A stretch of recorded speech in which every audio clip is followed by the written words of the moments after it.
दुनिया को परमाणु ताकत और मिसाइल टेस्ट से चौंकाने वाले देश यानी नॉर्थ कोरिया एक बार फिर सुर्खियों में है। लेकिन इस बार वजह कोई मिसाइल या सैन्य परेड नहीं, बल्कि सत्ता का संभावित पारिवारिक संघर्ष है। चर्चा है कि देश के नेता किम जोंग उन अपनी 13 साल की बेटी किम जू ए को उत्तराधिकारी बनाने की तैयारी कर रहे हैं। दक्षिण कोरिया की खुफिया एजेंसी नेशनल इंटेलिजेंस सर्विसेज यानी NIS ने संकेत दिए हैं कि जू ए को आधिकारिक तौर पर वारिस घोषित किया जा सकता है। अगर ऐसा होता है तो यह उत्तर कोरिया के इतिहास में बड़ा बदलाव होगा, क्योंकि पहली बार कोई महिला शीर्ष पद पर आ सकती है। किम जू ए पहली बार नवंबर 2022 में एक लंबी दूरी की मिसाइल प्रशिक्षण के दौरान सार्वजनिक रूप से नजर आई। उसके बाद वो लगातार अपने पिता के साथ सैन्य परेड, हथियार प्रशिक्षण, फैक्ट्री विजिट और बड़े सरकारी कार्यक्रम में दिखाई देती रही हैं। पिछले साल वो चीन के बीजिंग दौरे पर भी अपने पिता के साथ नजर आई। उत्तर कोरिया जैसे बंद देश में किसी बच्चे को इस तरह बार बार सार्वजनिक मंच पर लाना सामान्य बात नहीं मानी जाती। विशेषज्ञों का मानना है कि ये सॉफ्ट लॉन्च हो सकता है, यानी जनता और पार्टी कैडर को धीरे धीरे नए चेहरे से परिचित कराना। इस महीने होने वाले वर्कर्स पार्टी की बड़ी कॉन्फ्रेंस पर सबकी नजरें हैं। अगर जू ए हजारों प्रतिनिधियों के सामने अपने पिता के साथ मंच साझा करती हैं, तो ये साफ संकेत होगा कि उन्हें उत्तराधिकारी के तौर पर आगे बढ़ाया जा रहा है। लेकिन रास्ता आसान नहीं है, रास्ते में है बुआ, सबसे बड़ी चुनौती।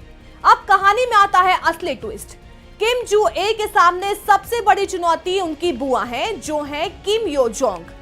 38 साल की किम यो जोंग को उत्तर कोरिया की दूसरी सबसे ताकतवर शख्सियत माना जाता है।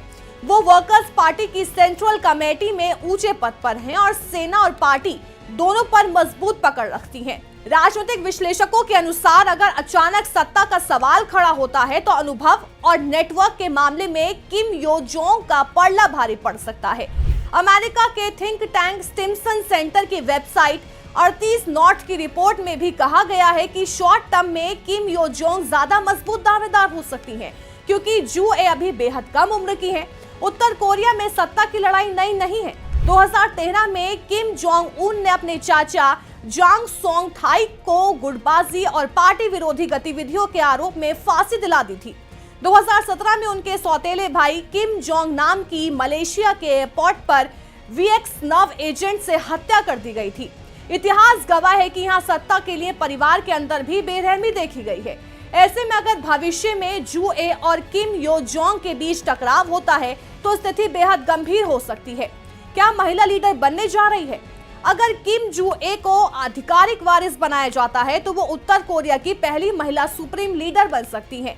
हालांकि कुछ जानकारों का कहना है कि इतनी कम उम्र में सीधे सत्ता संभालना मुश्किल होगा। संभव है कि शुरुआती दौर में कोई रेजेंट या संरक्षक भूमिका निभाए और इस भूमिका के लिए किम यो जोंग सबसे मजबूत नाम हो सकती है। लेकिन राजनीति में महत्वाकांक्षा बड़ी चीज होती है। अगर किम यो जोंग को लगे कि वो खुद शीर्ष पद पर बैठ सकती हैं, तो क्या वो पीछे हटेंगी? यही सवाल इस पूरी कहानी को और दिलचस्प बना देता है।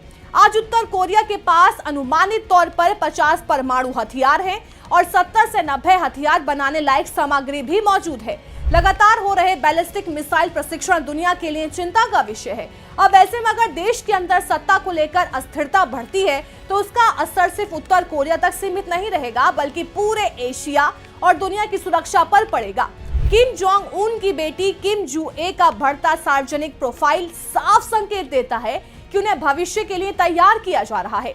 लेकिन दूसरी ओर किम यो जोंग जैसी अनुभवी और ताकतवर नेता की मौजूदगी सत्ता के समीकरण को जटिल बना देती है। क्या उत्तर कोरिया को पहली महिला सुप्रीम लीडर मिलने वाली है या परिवार के अंदर सत्ता की जंग छिड़ेगी? आने वाले महीनों में होने वाली राजनीतिक बैठकों और सार्वजनिक संकेतों से इस रहस्य का पर्दा उठ सकता है।